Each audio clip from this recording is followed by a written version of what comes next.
사랑과 평화가 함께하는 가톨릭 한마당.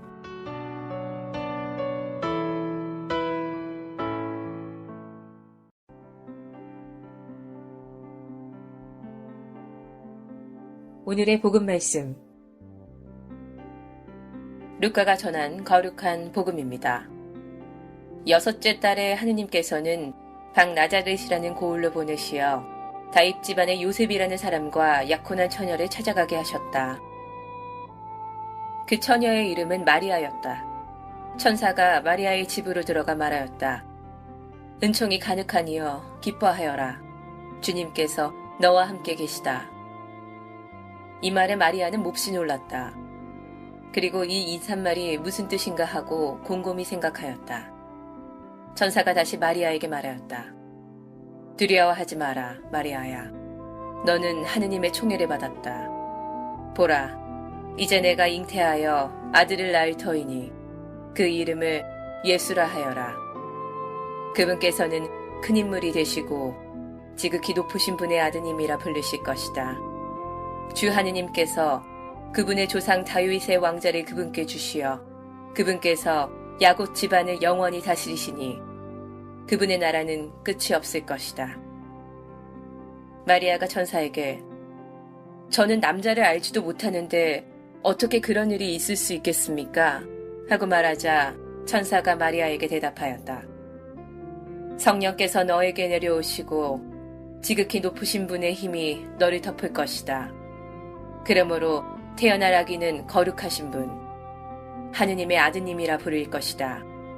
내 친척 엘리사벳을 보아라. 그 늙은 나이에도 아들을 잉태하였다. 아이를 못 낳는 여자라고 불리던 그가 임신한 지 6달이 되었다.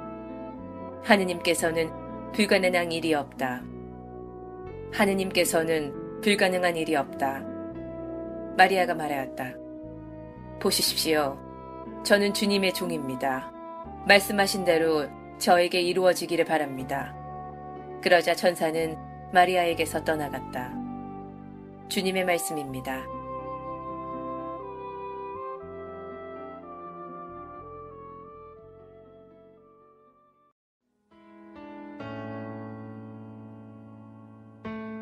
오늘의 말씀, 성정화상 바오로 성당 이경환 신부님의 말씀입니다. 언젠가 제가 제 3의 인생에 대해서 말씀드린 적이 있습니다. 혹시 기억이 나시는지 모르겠습니다. 제 3의 인생, 거창하게 제 3의 인생을 말씀드리지만 제 1의 인생은 자신의 힘에 의한 의존하는 시기이고 내 힘으로 뭔가 해보겠다 막 해보는 그런 시기를 제 1의 인생이라고 할 수 있고요. 제 2의 인생은 인생을 살다 보면 내 맘대로 내 힘대로 안 되는 것들이 있습니다. 제2의 인생은 바로 힘의 한계와 좌절을 체험하는 시기이죠. 그럼 제3의 인생은 무엇인가? 제3의 인생은 그 힘을 극복하여 진정한 자유와 내적 충만을 누리는 시기가 제3의 인생이다 말씀을 드렸습니다. 제가 읽은 책에서 제가 본 내용입니다. 바로 그 제3의 인생에 도달했을 때 인간은 비로소 완전해지고 자비롭게 됩니다. 그런데 저도 아직 제3의 인생을 살아가지 못하는 것 같습니다. 제 맘대로 안 되는 이 신자분들 나오고 안 나오고에 의해서 기분이 좋았다, 나빴다 하는 걸 보면 저도 아직 덜 된 인간이라는 생각이 듭니다. 아마도 우리가 오늘 기리고 찬양하는 성모님은 자기 힘을 키우는 시기나 이를 극복하는 시기가 없이 오로지 인간의 힘이 작용하지 않고 제3의 인생을 사신 것 같은 생각이 듭니다. 적어도 성서 안에서는 그렇다는 얘기죠. 그래서 우리는 성모님을 원죄 없이 잉태되신 분이다라고 말씀을 드리고 우리가 고백을 하는데, 원죄 없이 잉태되셨다라는 그것이 바로 인간의 힘으로 과도하게 무언가 하려다 보면 욕심이 생기고 혹은 그에 대한 실망이나 좌절도 있게 되니 그러한 모든 인간적인 죄로부터 자유로운 분이지 않을까라는 그런 생각에서 원죄 없이 잉태되신 분이다라는 생각을 할 수 있지 않을까 싶습니다. 마리아는 처음부터 제3의 인생만이 있기 때문에 천사로부터 이러한 인사를 오늘 받습니다. 은총이 가득한 이여, 기뻐하여라. 주님께서 너와 함께 계시다. 우리의 삶이 어떻든지 간에 늘 주님께서 함께 계신다면 얼마나 복될까요? 얼마나 은총이 가득할까요? 그것은 바로 우리의 삶이 윤택하고 기쁘고 행복해서 주님께서 함께 계신 것이 아니고 주님이 함께 계심을 늘 느끼고 받아들이면서 살기 때문에 은총이 가득하고 복이 있는 것입니다.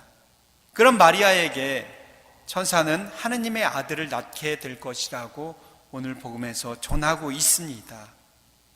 바로 마리아는 이 아들을 자기 손으로 키울 수 없다는 것을 처음부터 알았던 것이죠. 그래서 성모 마리아는 예수님이 하느님의 아들로 자라도록 내놓아야 함을 처음부터 알았던 것입니다.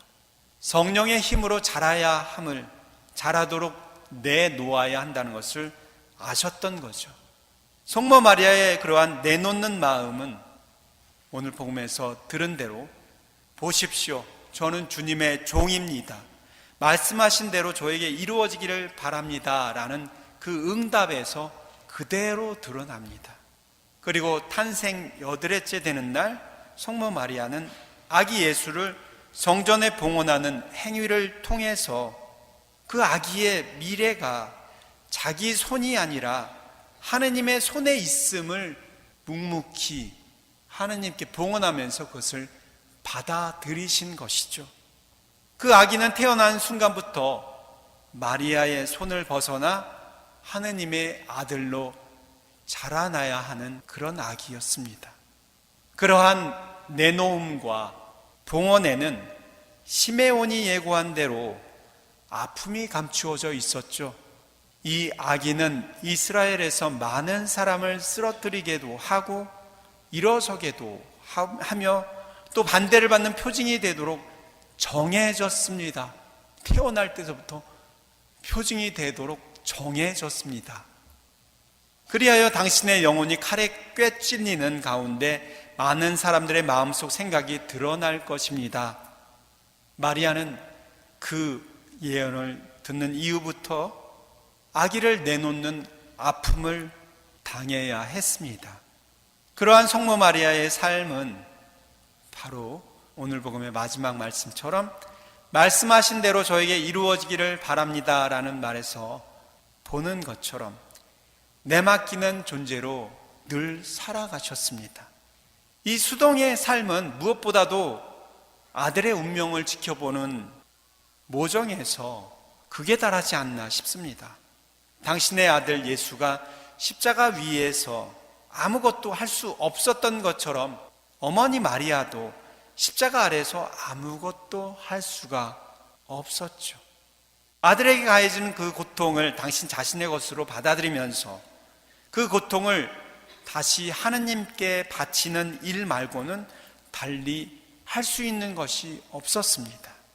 마리아의 마음은 어머니의 고통을 바라보는 아들 예수의 마음과 하나 된 마음이었습니다. 무력한 두 모자의 만남. 그러나 여기에서 평생을 통하여 서로를 열어놓은, 서로를 그대로 바라보고 놔둘 수밖에 없는, 놔두는 그러한 신적인 만남이 이루어지고 있었습니다. 제가 오늘 특별히 지난 주일 때 바이블 올림픽 설명을 해드릴 때 바이블 올림픽 최대의 저의 실수, 뜨거운 감자였던 예수님 십자가상의 최후의 말씀의 정답이 뭐라고 그랬습니까? 네? 다 이루어졌다. 다 이루어졌단데 제가 다 이루었다도 맞게 해드렸지만 사실은 맞게 하면 안 되는 겁니다. 아니, 그 내용을 보면 이건 정말 다른 말입니다. 다 이루어졌다와 다 이루었다는 한 끗 차이지만 엄청난 차이가 있습니다.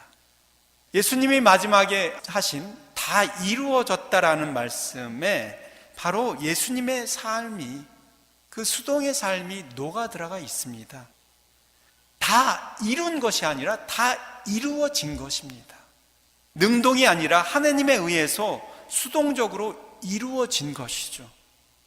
성모님의 수동의 삶이 참 애잔하게도 느껴지시겠지만 사실은 더 애잔한 건 예수님입니다. 태어날 때서부터 정해진 것입니다. 삶이. 생각해 보십시오.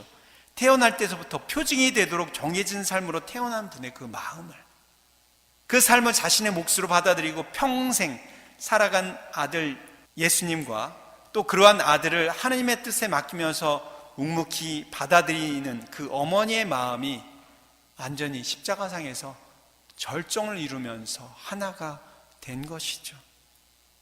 다 이루어졌다는 말씀은 당신이 지상에서의 사역 모두가 당신 스스로가 한 것이 아니라 바로 하나님에 의해서 성령에 이끌려서 이룬 것이다 라는 그런 마지막 당신의 최종 고백이지 않을까 싶습니다. 그래서 루카복음서에 의하면 태어날 때서부터 십자가상에 죽으실 때까지 성령에 의해서 하나님 아버지와 일치한 삶을 살아가신 것이죠. 성모님은 예수님의 어머니로서 그리고 그러한 예수님의 삶을 가장 잘 이해하고 그 삶을 가장 가까이에서 따르며 살아간 예수님의 애 제자이자 모범생인 참 제자인 것입니다. 오늘날 참 제자인 성모님의 모습을 바라보면서 오늘 특별히 이 미사 안에서 성모의 밤 안에서 성모님의 그러한 덕과 성모님의 그러한 아름다움을 찬양하는 우리들은 얼마나 그러한 성모님의 삶을 따르고 있나 돌아볼 수 있어야 하겠습니다. 사실 우리도 그런 삶을 살고 있어요. 태어날 때부터 죽을 때까지 우리가 무언가를 해 가는 것 같지만 사실은 우리도 늘 수동적인 삶 안에 놓여져 있는 것이죠. 태어나는 것이고 병이 드는 것이고 나이를 드는 것입니다. 물론 죽는다 했을 때 우리가 알아서 선택해서 죽는 것 같아 보이지만 죽음을 맞이하는 것이죠. 우리는 태어나면서부터 죽을 때까지 우리가 무언가를 해나가는 것 같아 보이지만 우리도 수동적인 그 삶 안에 놓여 있는 것입니다. 오늘 특별히 성모님의 제3의 영성, 수동의 영성, 놓아둠의 영성의 덕과 아름다움을 찬양하고 기리면서 우리 또한 우리 삶의 모든 일을 이룸에 있어서 설상 그것이 우리 자신의 힘과 능력으로 이룬 것이라 느끼고 그렇다 하더라도 그 모든 것을 그분의 인도하심에 맡기면서 우리가 살아갈 수만 있다면, 그리고 또한 내 뜻대로 이루어지지 않아서 잘못되거나 역경에 놓이게 되었을 때 하느님의 자비에 우리가 그 모든 것을 맡길 수만 있다면 우리는 말씀하신 대로 저에게 이루어지기를 바랍니다를 늘 살아가셨던 성모님의 참다운 진학인의 모범을 따라할 수 있을 것입니다. 제가 좋아하는 팝송 하나가 있어요. 여러분들 잘 아시는 비틀즈의 Let It Be입니다. 거기에 그런 가사가 나오죠. Mother Mary comes to me 나오잖아요. 거기에서 나온 메리는 우리는 성모 마리아로 알고 있지만 사실은 원래는 폴 맥카트니, 이것을 작사한 폴 맥카트니의 어머니가 메리입니다. 하지만 폴 맥카트니의 어머니 메리일 수도 있지만 성모님이 돼도 이 가사가 전혀 틀리지 않다라는 그런 생각을 하게 됩니다. 순리에 맡겨라, 그냥 놔둬라, 흘러가는 대로, 그런 뜻입니다. 성모님의 그러한 영성을 생각하면서 나는 나에게 주어진 하나님의 그러한 뜻을 얼마나 받아들이고 내가 내 어떤 인간적인 의지나 욕심이나 그런 부분으로 그것을 받아들이지 않고 거부하지 않고 순리대로 받아들이면서 하려고 노력을 하는지 다시 한번 묵상하는 좋은 시간을 가지면 좋겠습니다.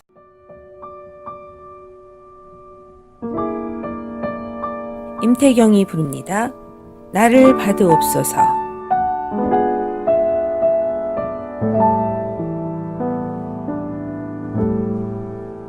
주님 내가 여기 있사오니 나를 보내소서.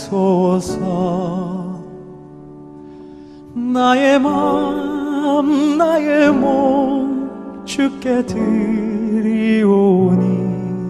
주 받으옵소서.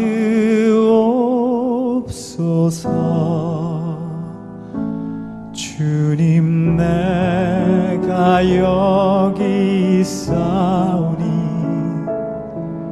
나를 써주소서.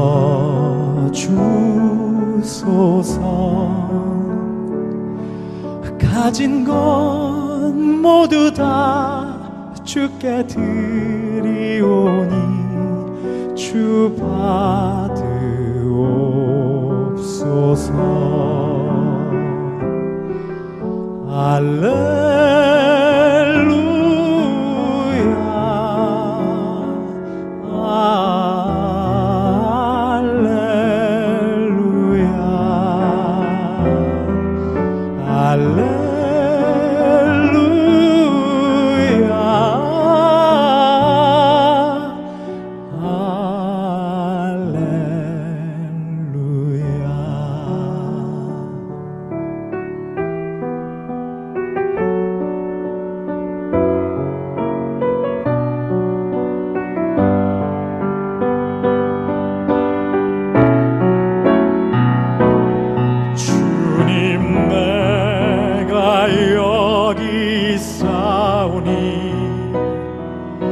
나를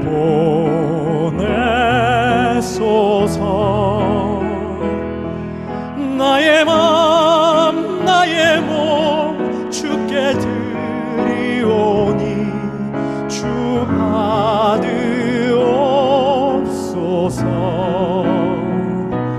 주님 내가 여기 있사오니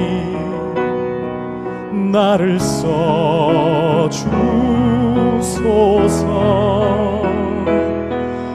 가진 건 모두 다 주께 드리오니 주 받으옵소서.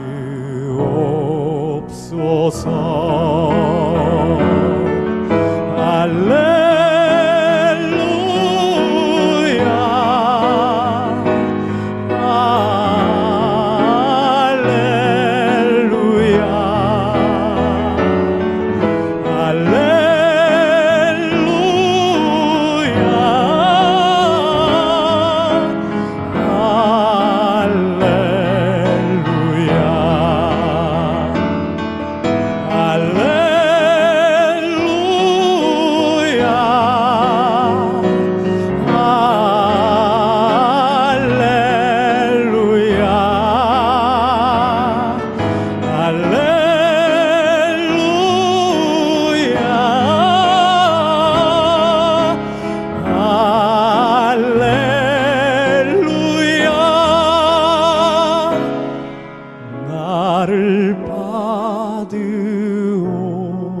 받으옵소서.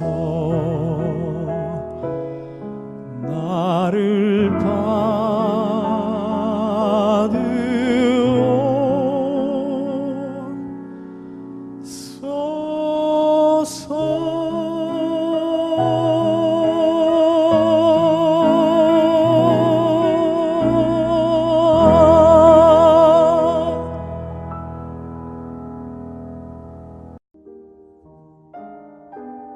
지혜를 찾는 이에게 상대방과 어디서 의견이 다른가 보다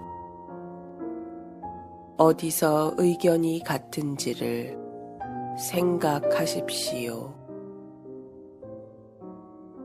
참으로 공손한 마음은 완전한 평안이요 자유이며 다만 당신이 대접받기를 바라는 대로 이웃을 대접하는 것입니다.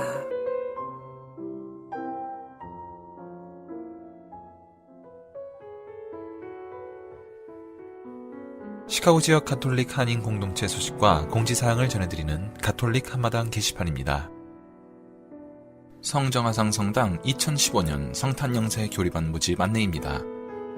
주님이 탄생하실 성탄에 영세를 받으실 예비신자 교리 과정에 주의의 영세를 권하고 싶은 분이나 이웃들을 초대합니다. 주님의 은총 안에서 새 신자가 되시기를 원하시는 모든 형제 자매님들을 환영합니다. 영세준비 교리반은 주일반 5월 31일 주일 오전 8시 45분부터 수요반 6월 3일 수요일 오후 8시 45분부터 시작되며 연락처는 성당 사무실 847-699-6334 선교분과 773-255-1396이며 6월 30일까지 신청을 받습니다. 빛의 소리 가톨릭 한마당 청취의 날 안내입니다. 7월 13일 월요일 선교방송 100회 기념 특별 방송이 시카고 지역 4개 성당의 신자들이 공동으로 참여하여 제작됩니다. 다수의 비신자들에게는 주님을 전하는 그리고 왜 가톨릭 신자들이 그곳에 머물고 싶어 하는지를 이해할 수 있는 계기가 될 수 있도록 말씀을 전하기 위해 시작한 선교방송은 여러 신자분들의 기도와 후원으로 힘을 모아 최선의 노력을 하여 주님의 말씀을 전하고 실천을 하려고 합니다. 현재 매주 월요일 실시간으로 방송을 듣고 계신 분이나 유튜브 가톨릭 한마당을 통하여 방송 청취를 하시는 교우 형제자매님들의 기도와 협조로 함께 진행되는 7월 13일 월요일 오전 11시 15분부터 12시까지 진행하는 가톨릭 한마당 100회 기념 특별 방송을 위하여 많은 관심과 청취를 바랍니다. 바티칸 소식입니다. 프란치스코 교황은 지난 6일 오랜 내전으로 증오의 역사를 간직한 보스니아 헤르체고비나를 사목 방문, 강력한 평화의 메시지를 전했습니다. 하루 일정으로 보스니아 헤르체고비나를 방문한 교황은 수도 사라예보 코세보 경기장에서 열린 야외 미사에서 전쟁은 다시 일어나선 안 된다고 목소리를 높였습니다. 교황은 미사 참례자들에게 여러분은 전쟁이 얼마나 고통스러운지 얼마나 많은 것을 파괴하는지 잘 알고 있을 것이라면서 특히 어린이와 여성, 노인들에게 전쟁은 삶의 터전에서 강제로 쫓겨나고 죄 없는 이들이 죽는 것을 의미한다고 말했습니다. 교황은 또 평화를 말하면서도 갈등을 조장하며 무기를 팔아 이익을 거두려는 세력이 있다고 지적, 전쟁을 부추기는 이들을 정면으로 비판하고 세계 곳곳에서 일어나고 있는 전쟁은 크게 보면 제3차 세계대전과 같다면서 보스니아 국민들에게 평화를 이루기 위한 행동에 나설 것을 촉구했습니다. 교황은 평화를 위해선 열정과 인내, 경험과 굳건함이 필요하다면서 매일매일 친절한 태도와 행동, 진정한 형제애, 대화와 자비로 평화의 씨를 뿌려야 한다고 당부하며 예수님께선 행복하여라, 평화를 이루는 사람들이라고 말씀하셨지 행복하여라, 평화를 말하는 사람들이라고 하지 않으셨다고 강조했습니다. 교황은 종교 지도자, 정부 인사, 젊은이들과 만난 자리에서도 평화의 호소를 이어갔습니다. 교황은 이슬람교, 유다교, 동방 정교회 지도자들이 모인 자리에서 예수 그리스도의 십자가를 함께 져야 한다면서 관용과 형제애, 용서를 실천하라고 주문했습니다. 내전 당시 고문을 당한 성직자들의 이야기를 들은 교황은 이 기억을 복수가 아닌 평화를 위한 역사로 활용해야 한다고 당부했습니다. 교황은 또 유다교 회당과 가톨릭 성당, 이슬람 사원이 공존하는 사라예보를 유럽의 예루살렘이라고 말하며 사라예보는 다양한 사람들이 함께 올려 살 수 있다는 희망을 전하는 땅이 될 수 있다고 했습니다. 젊은이들에겐 형제애를 강조한 교황은 이슬람과 정교회, 가톨릭 신자는 모두 한 분이신 하느님을 흠숭한다고 역설했습니다. 지금까지 가톨릭 게시판 시간이었습니다.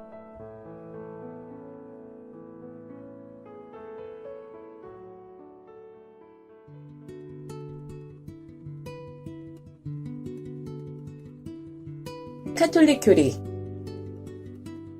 7성사 중에 제일 먼저 받는 성사인 세례성사의 의미와 법적 효과에 대해서 말씀해 주십시오.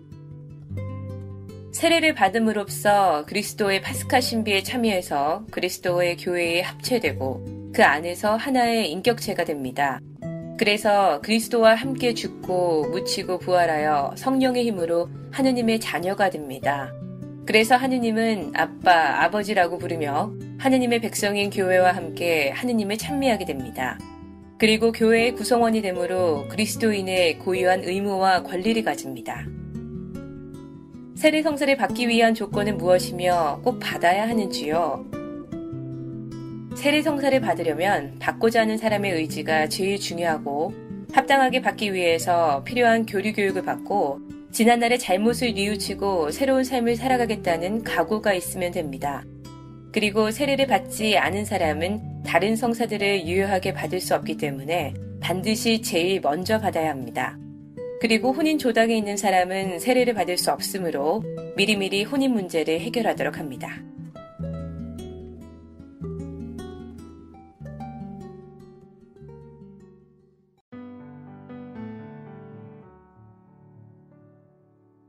한국 성인들의 생애.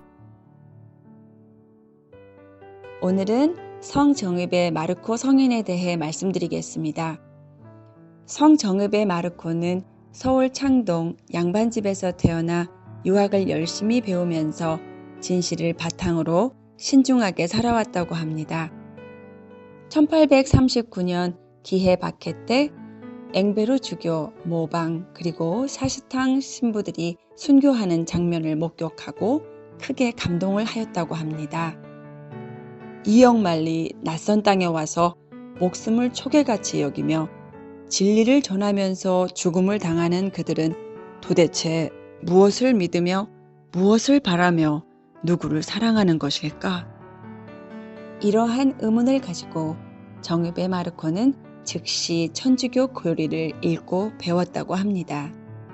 정읍의 마르코는 천주교 교리를 공부하면서 이제껏 나는 천주교 신자가 되면 착한 일을 할 수 없는 자로 보았지만 진정 착한 일을 하려면 천주교 신자가 되어야 한다는 것을 알았습니다.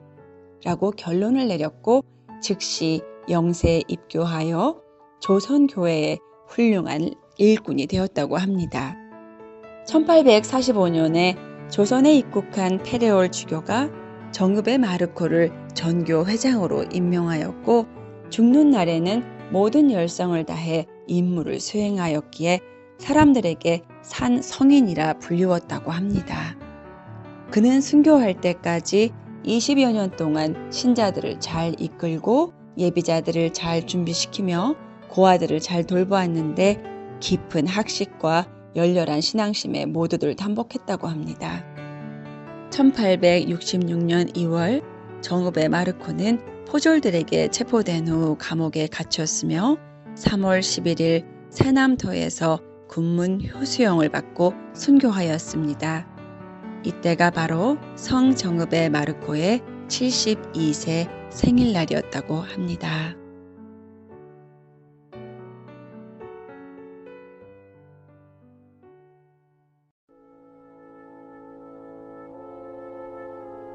(365일) 당신을 축복합니다. 지금 이 순간 하느님을 어떻게 사랑할 수 있을까요? 하느님을 사랑하는 첫째 방법은 날마다 순간순간 하느님의 뜻을 행하는 것. 이것이 바로 하느님을 사랑하는 것입니다. 우리는 과거나 미래에 사는 것이 아닙니다. 바로 지금 이 순간을 살아야 합니다. 그러므로 내일 죽는다는 것을 알고 있다 하더라도 오늘 주어진 일과를 잘 행해야 합니다.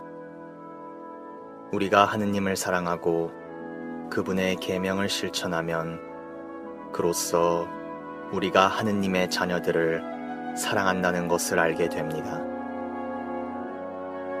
요한 1서 5장 2절.